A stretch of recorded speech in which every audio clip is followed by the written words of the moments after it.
Shabbat Shalom, coming back before you on His holy day.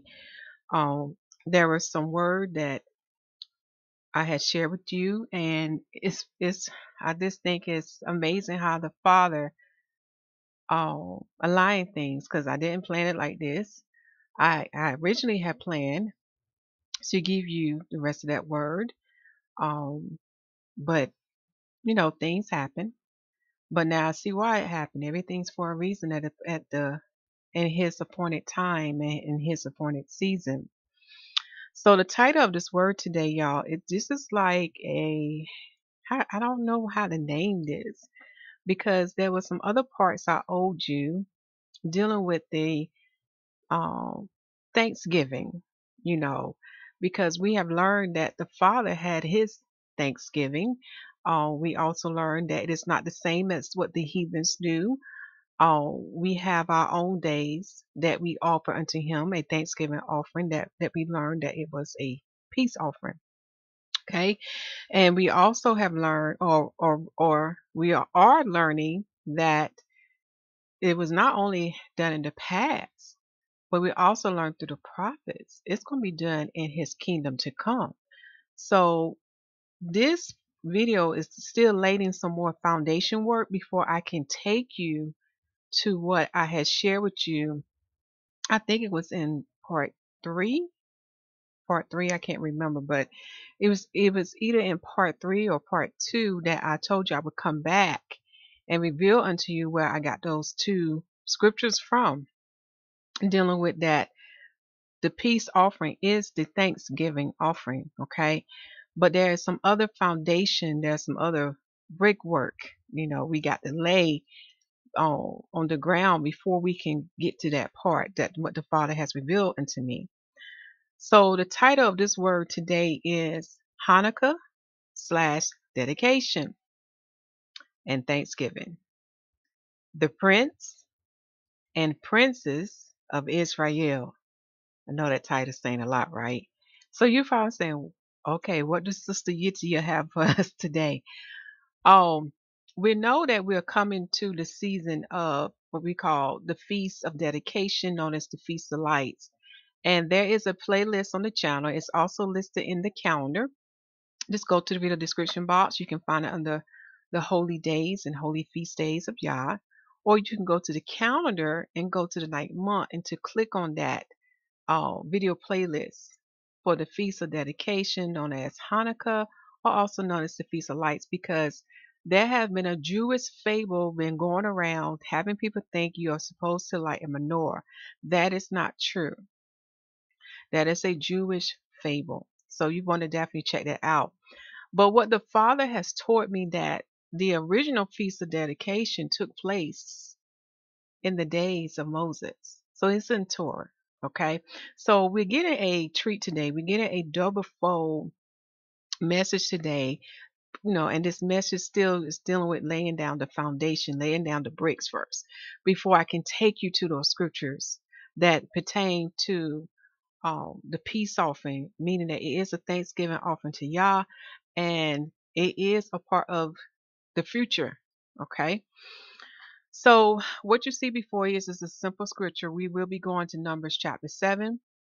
Okay, but I don't want to read this scripture. I just found a picture. You know how I am with pictures. I just want you to meditate and to think about what is Father saying unto us about in this time period. Which bring me to this. Let me go ahead and get the title page out the way. Hanukkah says dedication and thanksgiving. The prince and princess of Israel. Okay.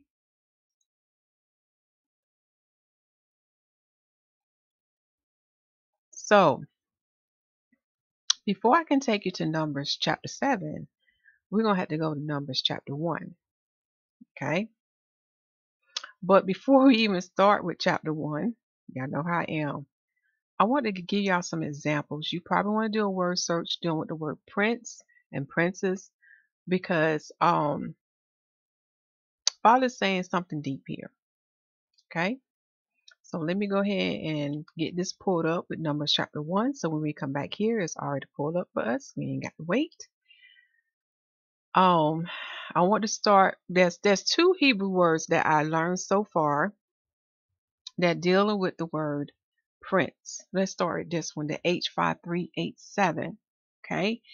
And when you study this Hebrew word, it means several things, such as prince, captain, chief, ruler, vapors, governor, chief, clouds, part, prince. Okay. So, in other words, when you hear the word prince, we think of what? Royalty, right? Okay. We also think of somebody who's in a leadership position. He's going to be over people or in charge of something, right? Okay. So there's some creed scriptures I want us to go to get us in the right mind frame about a prince. And bear with me. I'm turning to some notes. Also, the second Hebrew word that we're going to take a look at is H5057. Okay. Gonna take a look at that one. And I think that's pronounced as Nagid or Najee. Naheed. Forgive my tongue. Or Najeed. Forgive my tongue, y'all. As you see here, also means ruler, prince, captain, leader, governor, nobles, excellent things. Okay. Now, as I'm looking at this word, especially the word prince, let's go here. As I'm looking at this word, y'all,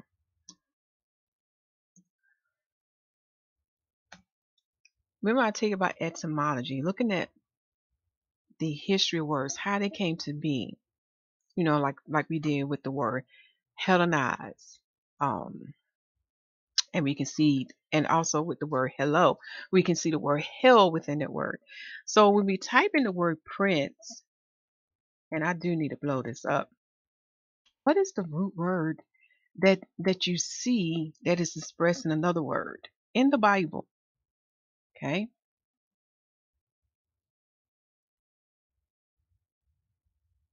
What are some other words that comes to mind?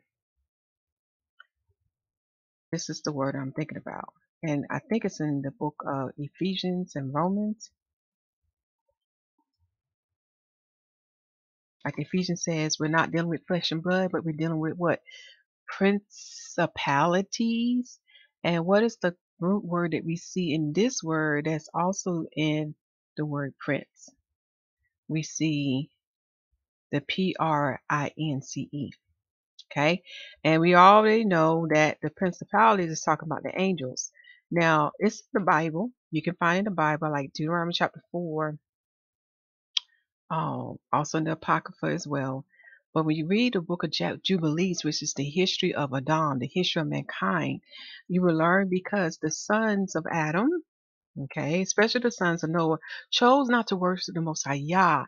So he led them astray from him and put the angels over them. hmm The angels.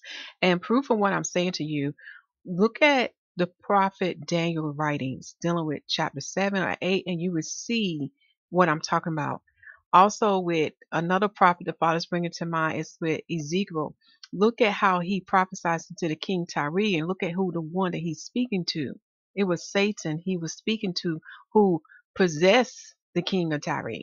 And proof of possession can be found in the gospel, because you will see about Judas that when Satan entered into Judas, that's when the Messiah was betrayed by him. You see another example. This is from the sacred books. You will learn that Satan also entered into the serpent to deceive our mother Eve.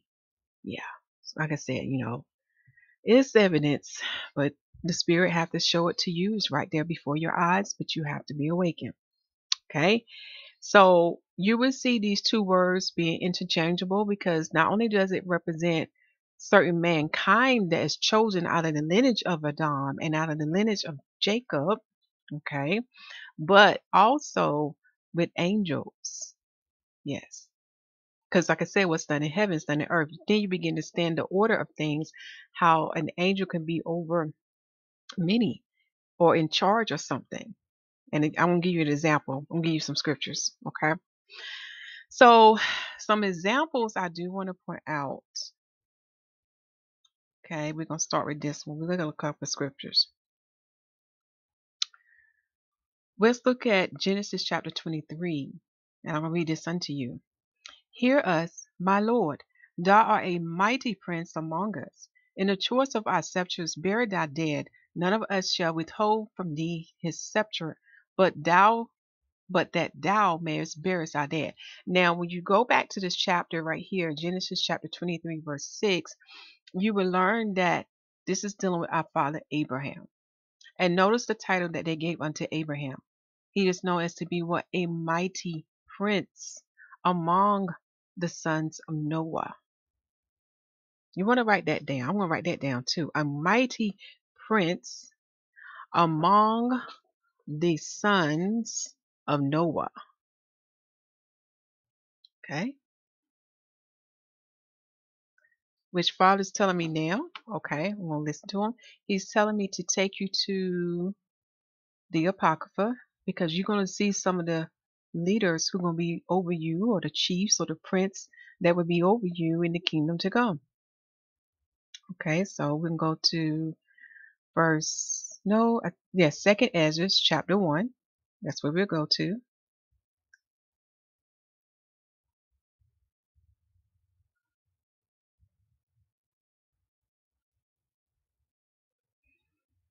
And we're going to look at some of them who will be in the kingdom to come.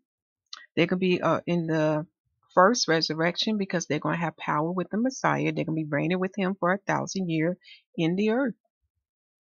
Okay. And you will find it in Second Ezra, chapter 1. And here what I'm talking about.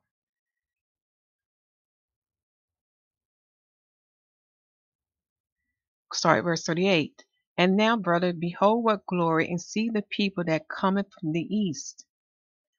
See, coming from the east. When you understand what that means, who is the Holy One of Israel, who shall deliver us from the beast, the fourth beast, the dragon of the devil, that old serpent, Leviathan? Who is that one that will come from the east?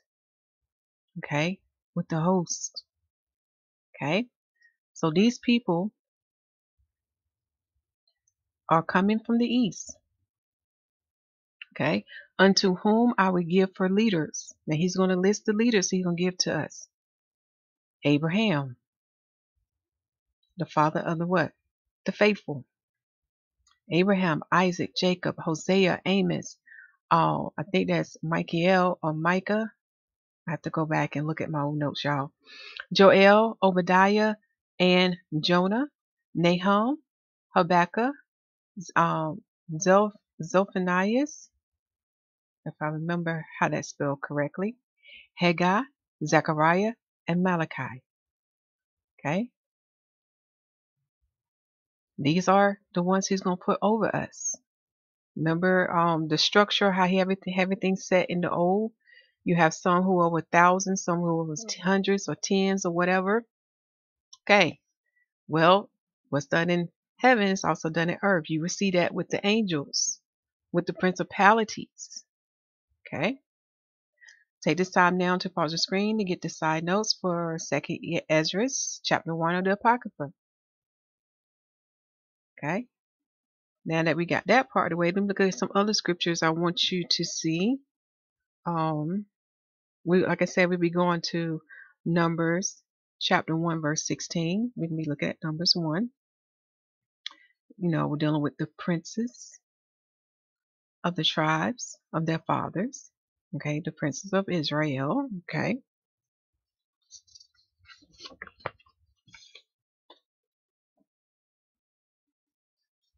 And let's look at my notes of another one that I want you to see.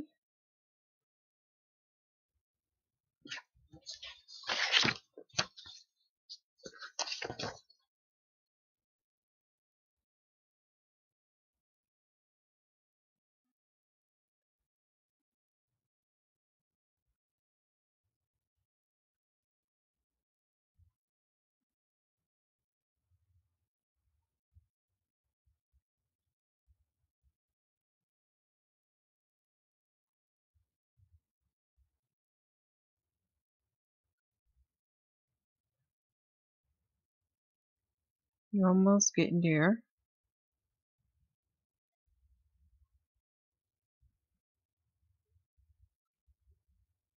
I think I probably have went past it.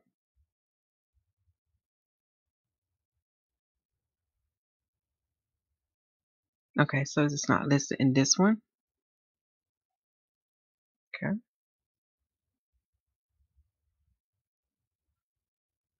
I'm just going to check to make sure before I go to the other one.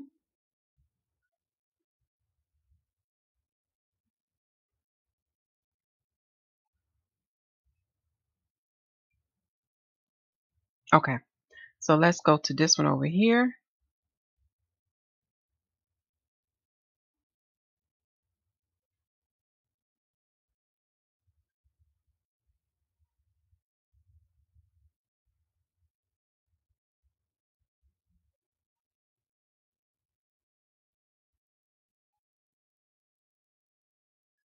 Okay, so I'm just going to have to go directly to it.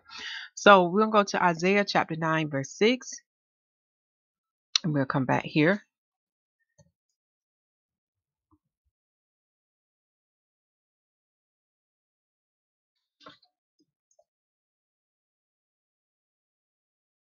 I'll give you an example about the word prince. In Isaiah chapter 9, verse 6, we know this is dealing with a prophecy pertaining to the son of Yah. Okay, who's the second Adam. For it says this unto us: For unto us a child is born, unto us a son is given, and the government shall be upon his shoulder, and his name shall be called Wonderful, Counselor, the Mighty God, the Everlasting Father, the Prince of Peace. See here? He's known as the Prince of Peace. Now, I know some of these words is already tripping up some of my fellow brethren, the Israelites. But remember, this is English. You have to go back to the Hebrew. It is not calling him like Abba, like him being the father of us. Okay, when you look up some of these words and you go back into the Hebrew language, it means that he's going to be a leader, a chief, such as the title of the Lord of Lords shall be upon him. He'll be known as the Lord of Lords and the King of Kings again. But he would tell you he is not above our Father in heaven. He would tell you that. Okay. So here he's known as the Prince of Peace. Now, another interesting thing I want to take you to, and I'm just going to say this out loud. So I want you to write this down in your note. Another another word to look at for prince, there was a prince of the eunuchs in the days of Daniel. You want to read Daniel chapter 1. Okay. Now we're going to go to another scripture in Daniel chapter 8. Now, hopefully it'll be in this one. If not, I have to go to, let me just do this to make this easier on the both of us.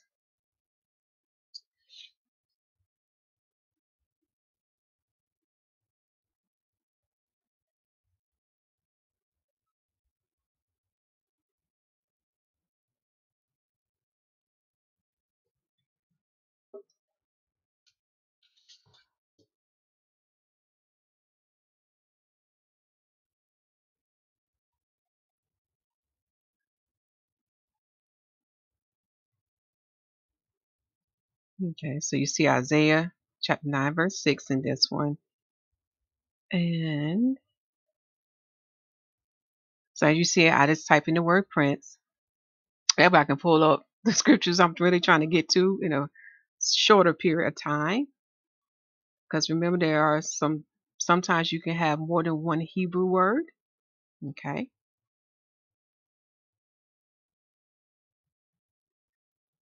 So like I said, you want to definitely check out Daniel chapter 1, because then you learn there was a prince of the eunuchs in the days of Daniel. That's something to look at.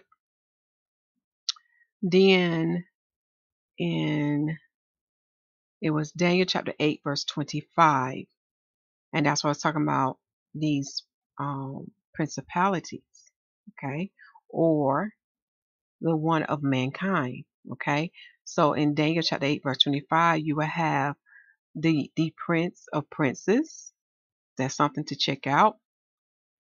Now, this is the one that you definitely want to keep in your side note. Daniel chapter 9, verse 25. This is pertaining to the second Adam. He is known as the Messiah, the Prince. Okay? The Messiah, the Prince. He too is known as the Prince. Okay? When we go to Daniel chapter 10, looking at verse 13, this is an example of what I'm talking about. When you're dealing with principalities, when you're seeing about who is ruling through those kings. Okay, so you have the prince of the kingdom of Persia. All right. And then Daniel chapter 10, verse 13 again. Notice here the father angel, that the one that's on his side, he is known as the one of the chief princes. One of the chief princes, right here in Daniel chapter 10, verse 13. So as we see, this title can be applied to Adam, which is mankind, as well as to angels. Okay. Then we look at Daniel chapter 10, verse 20. We have here Prince of Persia and Prince of Gracia. That's dealing with the Greek Empire. When you say Gracia. Okay. Then we have Daniel chapter 10, verse 21. Again, Michael, the angel of Israel, is our prince, or he's our principality. He's the angel that is set over us when you read more about him in Daniel chapter 12. Okay.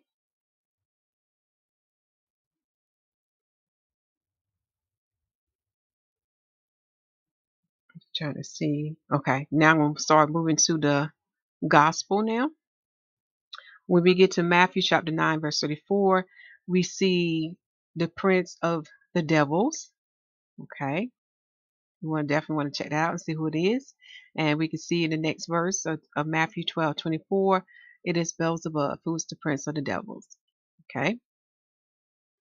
Then we have the one who is titled the prince of this world, and that's Satan himself, because you can see him also being mentioned in John chapter 14, verse 30. Okay, along with John chapter 12, verse 31. He's known as the prince of this world, and also in John chapter 16, verse 11. Now, this is dealing with the Messiah again. The Messiah is known as the Prince of Life because he is the only one that's given that power from our Father in heaven to bring the dead back to life. Satan don't have that power. And trust me, he's going to use a magic trick to deceive many about that. Okay. Then we have in Acts chapter 5, again, the Messiah is known as a prince and a savior. Okay. Then when we get to Ephesians chapter 2, verse 2, that's dealing with Satan himself. He is known as the prince of the power of the air. Okay. The spirit that now worketh in the children of disobedience. That's what he's known as. And then lastly, this is another nugget you want to save in your notes. Then Revelation chapter 1, verse 5, the Messiah is known as the Prince of the Kings of the Earth. He is the Prince of the Kings of the Earth. And again, you'll see why we have to look at this. We are laying in the foundation before I can take you to the Thanksgiving offering that will be done in the future, in the kingdom to come. So some key titles dealing with Prince, with the Messiah, you have him known as Prince of Peace in Isaiah chapter 9, verse 6. He is the Prince of Life in Acts chapter 3, verse 15. He is the Prince of the Kings of the Earth in Revelation 1 and 5. And he is known as the Messiah, the Prince. Okay. Daniel chapter 9, verse 25. Okay. Now we're going to go to Numbers chapter 1, because we also have learned that there are princes that the Father ordained in Israel. Okay, so let us go there, and I will see, can I close something out? All right. So we have to lay the foundation. I have to take you to this chapter first before we can go to Numbers chapter 7. For the chapter summary said in Numbers chapter 1, Yah commanded Moses to number the people the princes of the tribes, the number of every tribe. The Levites are exempt for the service of Yah. The Levites are exempt for the servants of Yah. Okay? So in this particular chapter, in Numbers chapter 1, we're going to look at verse 1 through 18. 1 through 18. And Yahuwah spake unto Moshe in the wilderness of Sinai in the tabernacle of the congregation on the first day of the second month in the second year, after they were come out of the land of Egypt, saying, okay, now this is very important. Notice the time frame, notice the place. It takes place in the wilderness of Sinai, in the tabernacle of the congregation, okay, the tent tabernacle, on the first day of the second month, in the second year, after they were come out of the land of Egypt. Very important to know this date that he's given us. So, very important. Put that down in your notes. Okay.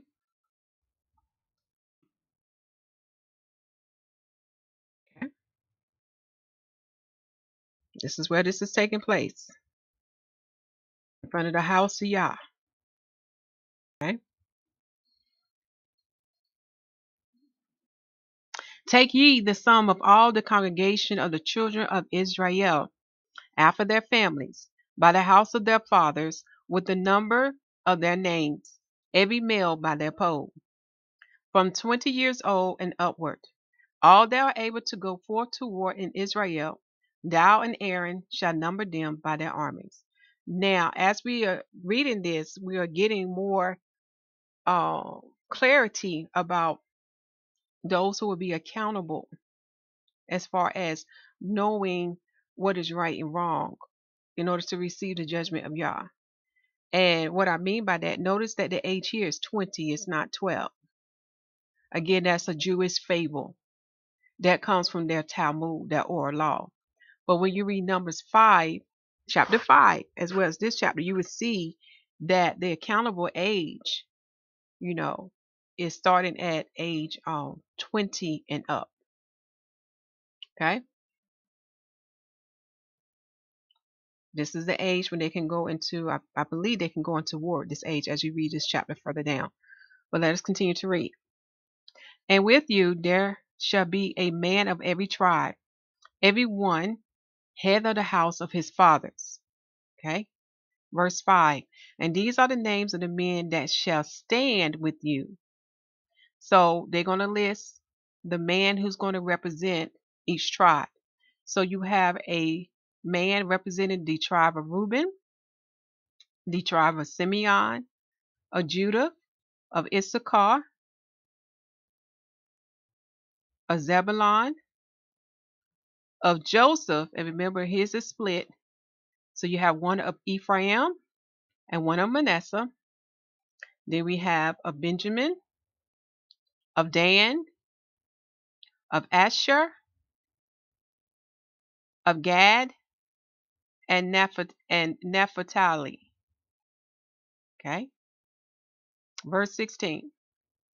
These were the renown of the congregation. So they are what? Famous in the nation of Israel, in the congregation of the tabernacle of Yah. Okay. These were the renown of the congregation, princes of the tribes of their father, head of thousands in Israel. So these are put up higher. They are over thousands. And as you read Torah, you will see how the Father keep breaking it down. Okay? So these are your princes.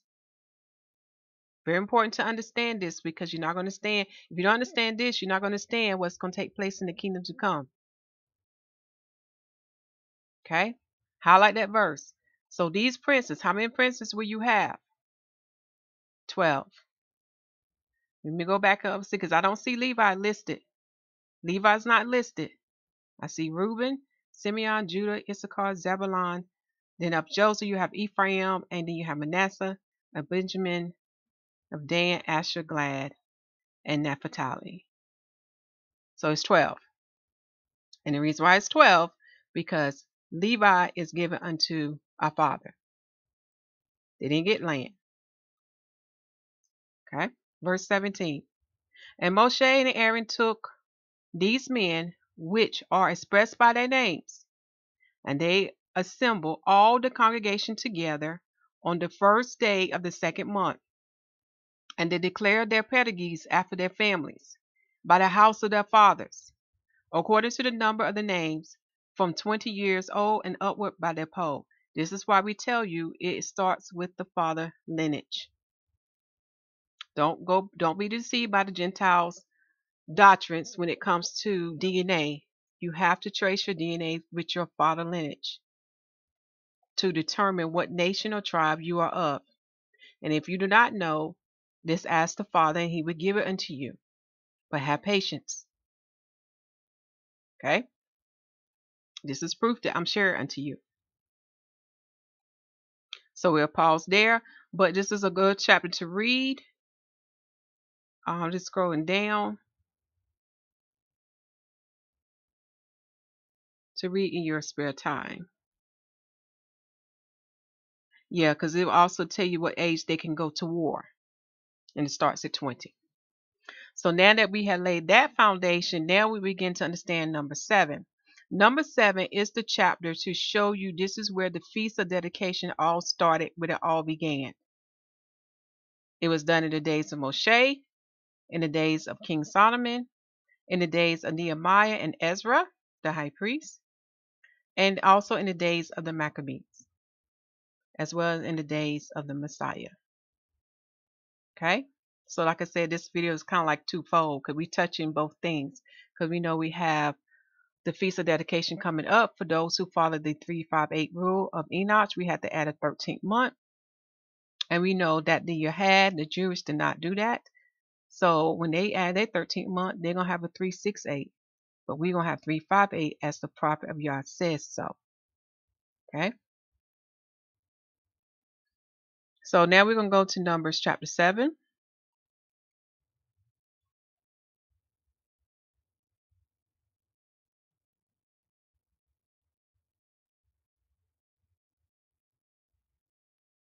Then we read that chapter summary. And the verses we're going to read are, we're going to look at from 1 through 12. 1 through 12. So the chapter summary says here, the offering of the princes at the dedication of the tabernacle. Do y'all see that? This is where Hanukkah comes from. This is the root of it. And a lot of people don't understand the spiritual or they don't understand what it means to be dedicated. They're thinking carnal, but it is sown in Torah. And I believe this is the chapter that's going to give you the precept to see what took place and why his house is dedicated unto him. Something spiritual has to take place that cannot be done by man's hand, but is done by the Spirit only. So y'all know y'all have some homework to do. You're going to have to read the book of Exodus. Okay? The offering of the princes at the dedication of the tabernacle. There are several offerings at the dedication of the altar. Yah speaks to Moshe from the mercy seat. And that's the same thing. What's done here is also an example of what must take place in you, because you are now the house of Yah. You are his temple where his spirit dwells. Okay. Also, how is one attained that office in his body? Again, the Messiah set the example of it. Moshe, Joshua set the example of it. Paul and many others. But this is something that's often overlooked in the nation of Israel because they don't believe in spiritual things. They're still in the carnal right now. Okay. So we're going to read verses. Let me go back to my notes so I can see what verse we're going to read. We're going to read verse 1 through 12. Okay.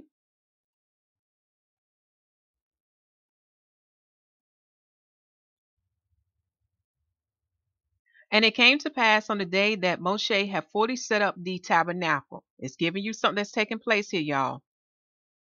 Now, this came to pass on the day that Moses had fully set up the tabernacle.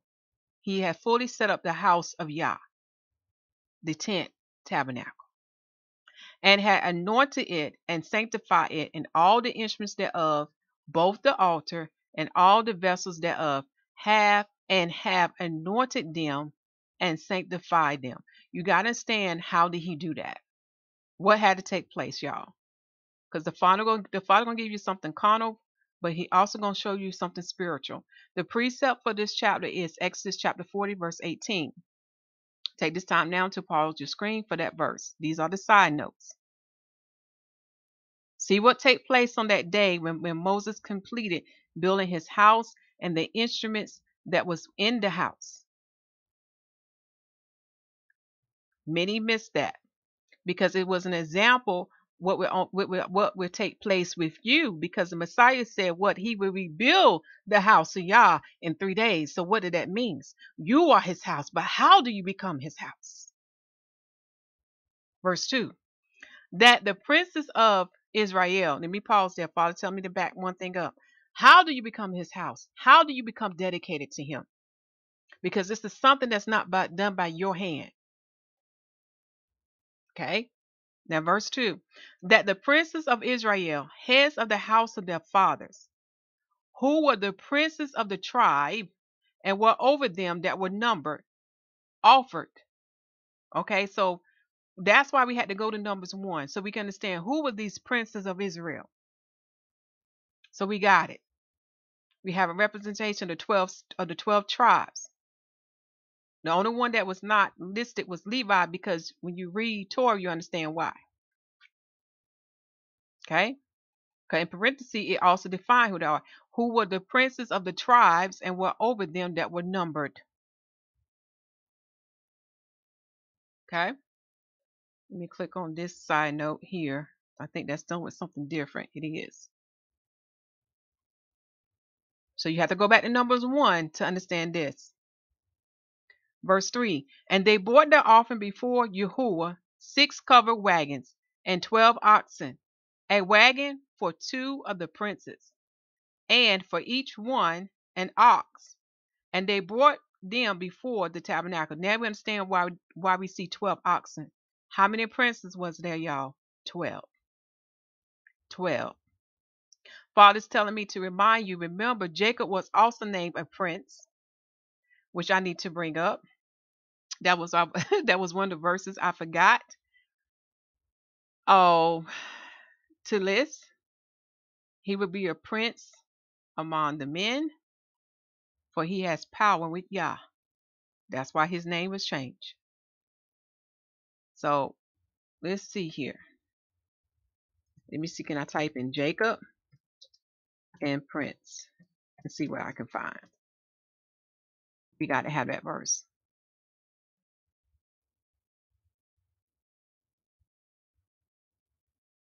It's in Genesis chapter 32, verse 28.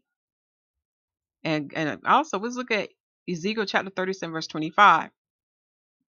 And he said, thy name shall be called no more Yaakov, but Yashrael, Israel. And it's going to tell you what his name means, because when you write it out in the Hebrew, you will learn that Israel consists of 3 things: Yah, Sarah, and El. Because when you look up Sarah name, it means to have power. Yah, which comes from our father's name, who means what?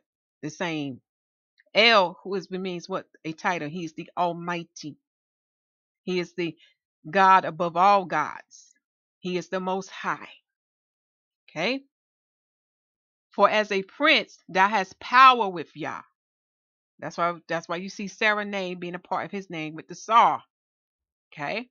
And with men. So he has power with Yah and with men. Because if you notice, anything that Israel do, the other nations copy it. They follow us. Also, his name means has prevailed, because he have wrestled with an angel of Yah and he prevailed against it. Let's read Ezekiel chapter 37, verse 25, because it's going to tie in with the other verses I read to you about princes and about them being the leaders over us that we read about in Second Ezra chapter 1. That's another one that's listed, right? It says here, and they shall dwell in the land that I have given unto Yaakov my servant, wherein your fathers have dwelt, and they shall dwell therein, even they and their children's children forever. And my servant David shall be their prince forever. So David's going to have a great position among us too that takes place in the first resurrection. There's another precept to this, to Ezekiel chapter 37, and I do need to pull that up for you so you have in your notes.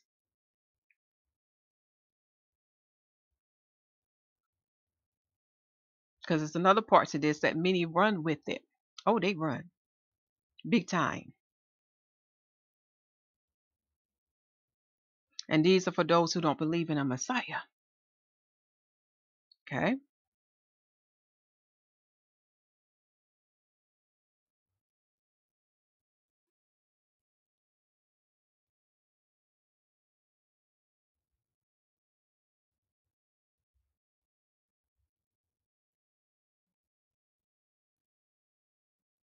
Sorry about that. I have to go to my 1611 version.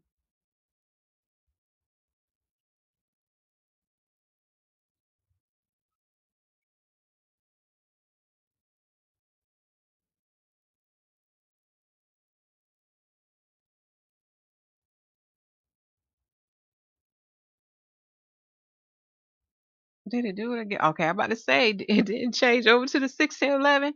Okay, now let me see if it's listed in this chapter for that precept.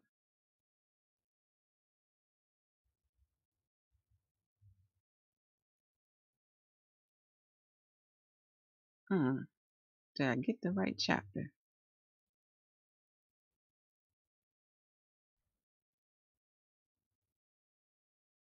All right, let me make sure.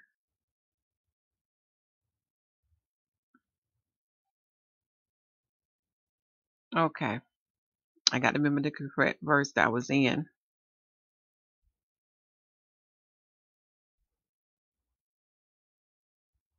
So I know it's not higher above.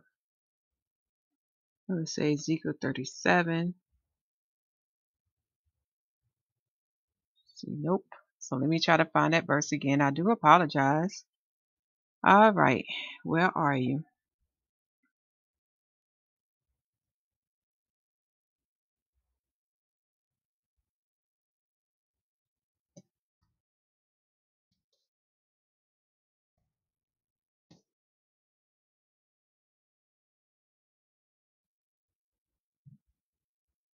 Oh, maybe that's why. I'm in Genesis. Thank you, Father. I'm like, I remember it was Ezekiel 37, verse 35. Sometimes the computer does not move as fast as I do. And sometimes I move too fast too.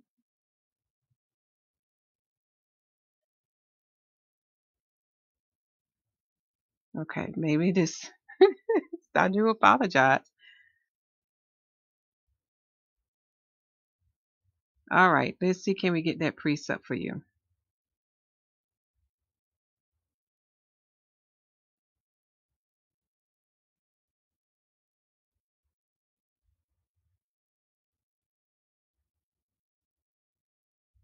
I got 37.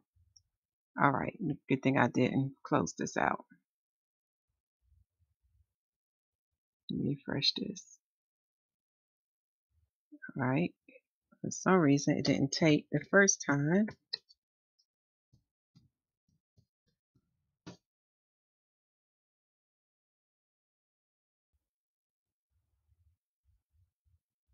Okay, Ezekiel 37:25. For some reason I was thinking 35. I don't know why.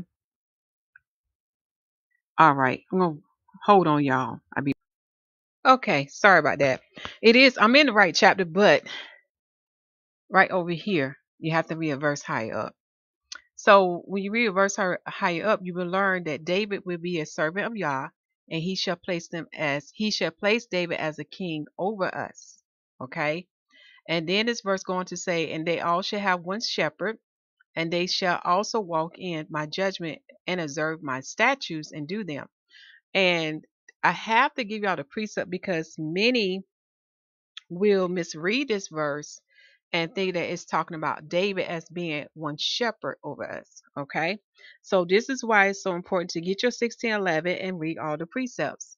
Now, the precept for this verse is listed here: Isaiah 40:11, Jeremiah 23:5, Jeremiah 39, and then we have Jeremiah 23:5 and 30 verse 9. And then you're supposed to go to Ezekiel chapter 34 verse 23. So let me first find this verse to make sure.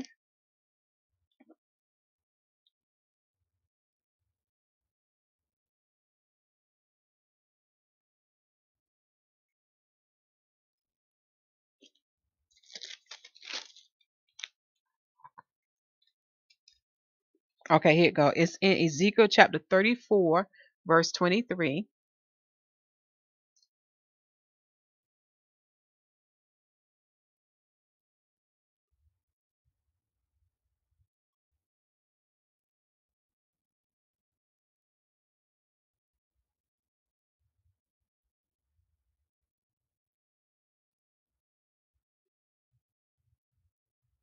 Okay, and we can go to verse 23.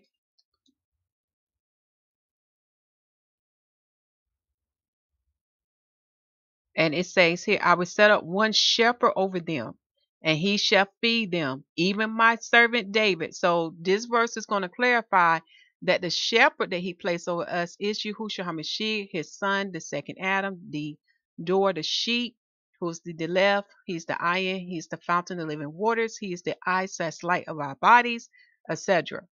Okay? So the Messiah shall be over even, the Messiah shall be also be his shepherd, King David. And it goes on to say, he shall feed them and he shall be their shepherd.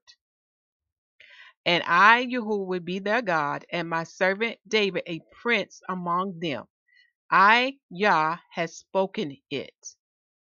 So that's a good chapter to read there. Sorry about that, but it must be done because I'm telling y'all, it's some crazy stuff going on right now with all these crazy doctrines. But if people would just read the 1611, it would put an end to a lot of craziness. But anyway, when I say the 1611, I mean get the 1611 version. Okay? It will, I'm telling y'all, it will save a lot of stuff. So, where did we stop at? We stopped at dealing with why we have 12 oxen. Um, because we had 12 princes of the nation of Israel. Okay? That's something to think about. Let's keep reading. And Yahuwah spake unto Moshe, saying, take it of them, that they may be to do the service of the tabernacle of the congregation. And thou shalt give them unto the Levites, to every man according to his service. So these items that these princes are bringing are to be given unto what? To the Levites. And then the Levites would carry out unto whatever charge or office they possess. Because remember, in the sons of Levi, you have his brethren to assist the sons of Aaron, for the sons of Aaron held the high priest role or position. Okay, that's why it says in the verse, to every man according to his service. So whatever position or office or assignment that was given unto them, they would carry it out according to those instructions. Verse 6, and Moshe took the wagons and the oxen and gave them unto the Levites.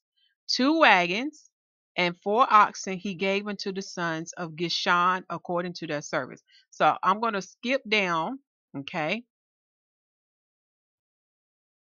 because where we say we're going to stop at. We're going to stop at verse 18. So I'm going to skip down. Let me see. Actually, I'm not going to keep reading. Sorry. I apologize. So at verse 8, and 4 wagons and 8 oxen he gave unto the sons of Im, according to unto their service, under the hand of I, the son of Aaron, the priest. But unto the sons of K he gave none, because the service of the sanctuary belonging unto them was that they should bear upon their shoulders. So it's explaining why the sons of K didn't receive that was given by the princes of Israel, because they had the service of the sanctuary. Okay, verse 10. And the princes offered for dedicating, and the princes offered for dedicating of the altar in the day that it was anointed. Even the princes offered their offering before the offering. So it's giving us an important time here. It said that when the princes made their offering for the dedication of the altar, y'all, it was done in the day when it was anointed. So you need to go back to the Torah to see when the tabernacle was anointed. Okay, let's keep reading. And Yahuwah said unto Moshe, they shall offer for their offering each prince on his day for the dedicating of the altar. So on the first day, you have the prince of the tribe of Judah to bring his stuff. Okay, and I'm going to skip over some of these verses, but it's very interesting to see the offerings that they did brought.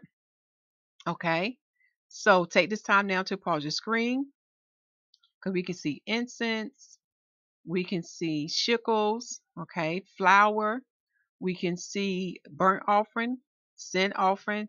But notice here in verse 17, we see a sacrifice of a peace offering, okay. There was 2 oxen, 5 rams, 5 he goats, 5 lambs of the first year. This was the offering of En, the son of A. But notice, y'all see what I'm looking at? Peace, a sacrifice of peace offerings. This is very important that you notice this, because it's going to take place in the kingdom to come. So it's listing the items that were sacrificed for a peace offering. Now the question you need to ask yourself, is this a Thanksgiving offering? Is this a vow offering? Or is this a voluntary offering? Go back to those videos in the Thanksgiving playlist and see what kind of offerings these are. Because I'm telling y'all, meditate on this, because when I take you to what is going to be done in the kingdom to come, we're going to see that there's nothing new beneath the sun. What was done back then will also be done in the future. Let us keep going. Then we have on the second day, we had the prince of Issachar. So he was on day 2, and you can see what items he brought too. Again, notice he also bring a sacrifice of peace offering as well as the other offerings. Then we get to the third day, we have Zebulon to bring his offerings. Okay, so we can keep scrolling down. And it's good to go back and compare to see if all their offerings were the same, was it different. Then on the fourth day, we had the prince of Reuben to bring his. So Reuben was on the fourth day. Then on the fifth day, we had the prince of Simeon to bring his. And I'm seeing one thing common. They all bringing peace offerings. Okay. Then on the sixth day, we had the prince of Gad to bring his. And we can see peace offering listed in 47 as well. On the seventh day, we have the prince of Ephraim to bring his. Then on the eighth day, we have the prince of Manasseh to bring his offerings. And the peace offering is listed in verse 59. Then on the ninth day, you have the prince of Benjamin to bring his. And his sacrifice of the peace offering is listed in verse 65. Then on the 10th day, we had the prince of the children of Dan to bring theirs. And their sacrifice of the peace offering is listed in 71. Then on the 11th day, we have the prince of the children of Asher to bring his. And his sacrifice of the peace offerings are listed in verse 77. And then on the 12th day, we have the prince of the children of Naphtali, forgive my tongue, to bring his offerings, and he too brought a sacrifice of peace offerings as well. Okay? So verse 84 says this. This was the dedication of the altar, and the day when it was anointed by the princes of Yahusha. 12 chargers of silver, 12 silver bowls, 12 spoons of gold. So you have to go back and do your precepts to sin. When was this house and the things in his house dedicated to him? When were they anointed? Sanctified, dedicated. Okay? And here's the precepts for you to go back and read and study. Exodus chapter 40, verse 18. Leviticus chapter 2, verse 1. Leviticus chapter 4, verse 23. Let's go back to the top.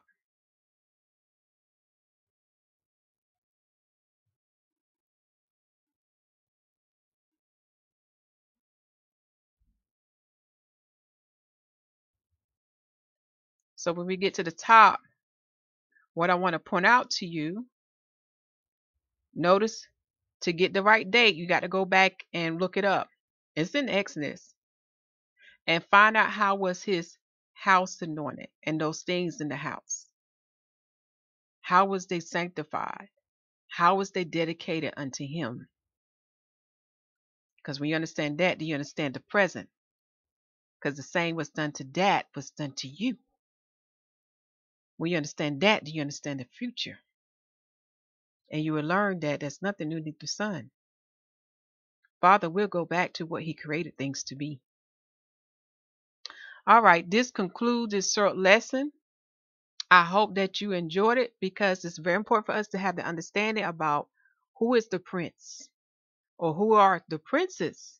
Because when we get to the peace offering, which is the Thanksgiving offering, that will be offered in the kingdom to come.